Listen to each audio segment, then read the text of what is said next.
Imagine a city divided where neighbors fought for generations. Now imagine one man, not with an army, not with wealth, but with faith, wisdom, and justice. He built a civilization and the worship of one God. This is the extraordinary story of how Prophet Muhammad built the first Islamic community in Medina.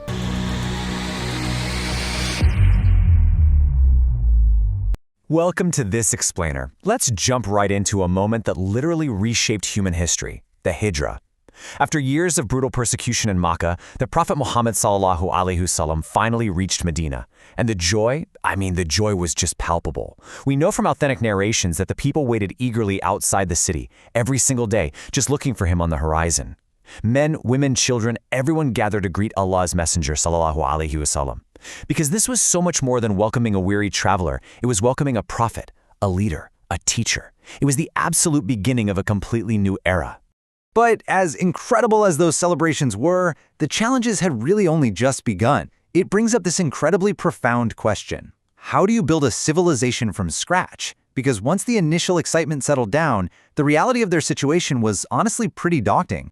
Think about it. Thousands of Muslims, the Muhajirun, had just arrived in this new city and they had left absolutely everything behind in Mecca. Their homes? Gone. Their businesses? Gone. Their wealth? Left behind. Many of them arrived with practically nothing but the clothes on their backs. So you're looking at a massive, immediate economic shock. This brand new Islamic community desperately needed stability, unity, and strong leadership right out of the gate. And that brings us straight to the very first major challenge. Where would the Prophet ﷺ actually stay? This was a super sensitive issue. Every single tribe, every family in Medina eagerly invited him to stay with them. They all wanted the immense honor of hosting Allah's messenger. But, if you chose one tribe over another, it could so easily spark jealousy or even reignite some of those old tribal rivalries. So what's his move? He gives this brilliant, perfectly diplomatic response. He says, "Leave the camel, for it is commanded."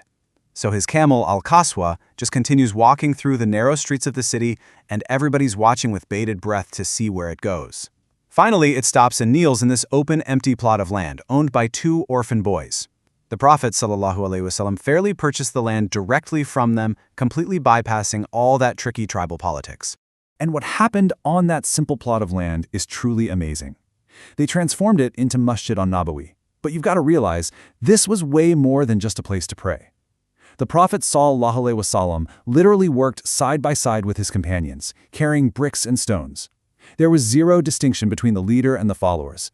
Everyone just pitched in together, reciting words of patience and sincerity as they built. And what they built was this incredible, versatile headquarters. It was a school, it was a court of justice, a central meeting place, a shelter for the poor. It became the actual administrative headquarters of the new state. The entire civilization grew outward from this one humble, multi-purpose structure. Okay, so the headquarters is built, but we still have a massive crisis on our hands. How do you solve the economic disparity? On one side, you've got the destitute Muhajirun refugees with absolutely nothing. And on the other, you have the established Ansar of Medina, the helpers, who owned thriving farms, businesses, and properties. How do you bridge that massive gap and forge bonds stronger than blood? Well, the Prophet ﷺ introduced an absolutely extraordinary solution. It was called Mu'akha, or the Brotherhood. He formally paired every single Muhajir with an Ansari brother. And they didn't just casually support each other. They shared their homes, their food, their wealth, the whole shebang. This wasn't some temporary charity drive. It was a permanent bond built entirely on shared faith rather than bloodlines. Literally overnight, it shattered those old tribal barriers. And there's this one micro-narrative that just perfectly captures the character of these early Muslims. When a wealthy Ansari named Sa'd ibn Rabi generously offered half of his entire wealth to his new brother Abdurrahman ibn Auf, Abdurrahman didn't just take it. He politely replied, "May Allah bless your wealth. Just show me the marketplace." Like, no way was he just going to live off charity. He went out, worked honestly, and thanks to that incredible dignity and work ethic, he quickly became one of Medina's most successful merchants. But we can't forget that Medina was a highly complex city. It wasn't just Muslims living there. You had several established Jewish tribes, you had Arab tribes with different pagan beliefs, and they had a history of bitter, bloody conflict going back decades. So how do you unite a deeply divided, multi-faith city like that? The answer was the Constitution of Madinah. The Prophet ﷺ drafted what many historians agree is one of the very earliest written constitutions for a multi-faith society. And it was totally revolutionary. It guaranteed religious freedom for every single community. It provided undeniable legal protection for every citizen. All the groups agreed to a mutual defense pact, meaning if Medina was attacked, they'd all defend it together. Justice was to be applied fairly. No tribe could oppress another. And any major disputes would be brought to the Prophet ﷺ for judgment. It was a literal masterclass in turning a fractured city into a functioning, united society. And speaking of justice, this new approach was a complete paradigm shift. To fully grasp it, you kind of have to know what pre-Islamic Arabia was actually like. It was a society trapped in these endless, devastating cycles of tribal revenge. If one guy from a tribe was harmed, whole tribes would go to war and exact collective revenge, sometimes for generations.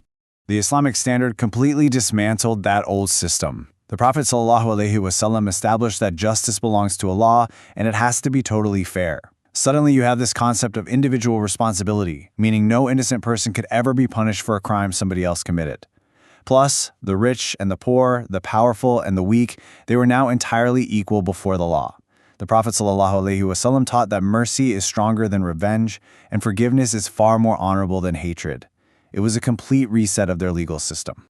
But listen, you can't just build a civilization on laws and buildings alone, right? You have to build the people. You have to build hearts. And that's exactly what the Prophet ﷺ was doing. He was transforming the deep moral character of his people. He taught honesty, mercy, patience, humility, and charity. He emphasized profound respect for parents, taking care of your neighbors, showing kindness to children, and even compassion toward animals. This transformation happened day by day, step by step, through the 5 daily prayers that physically brought everyone together shoulder to shoulder, and through the continuous revelation of the Quran that they memorized and lived out. The entire social fabric changed. Think about it. Former blood enemies literally became brothers. The poor finally gained true dignity, and the weak found real, lasting protection. The community was strengthened from the inside out through their faith. So when we step back and look at these monumental shifts, the true foundation of this civilization becomes super clear. In the pre-Islamic era, the tribe was above absolutely everything else. But in the Medina civilization, faith and unity came first. Those endless cycles of revenge were replaced by fair, equal justice. And decades of bitter social conflict turned into a society rooted in brotherhood and mutual protection. Within just a few years, Medina became unlike any other city in Arabia. It was governed by justice, united by faith, and strengthened through brotherhood. And from this one small city, Islam would reach out to every corner of the Arabian Peninsula, and eventually, the world. Which brings us to a final, provocative thought to leave you with today. The building of Medina was obviously never just about constructing a city. It was about building people.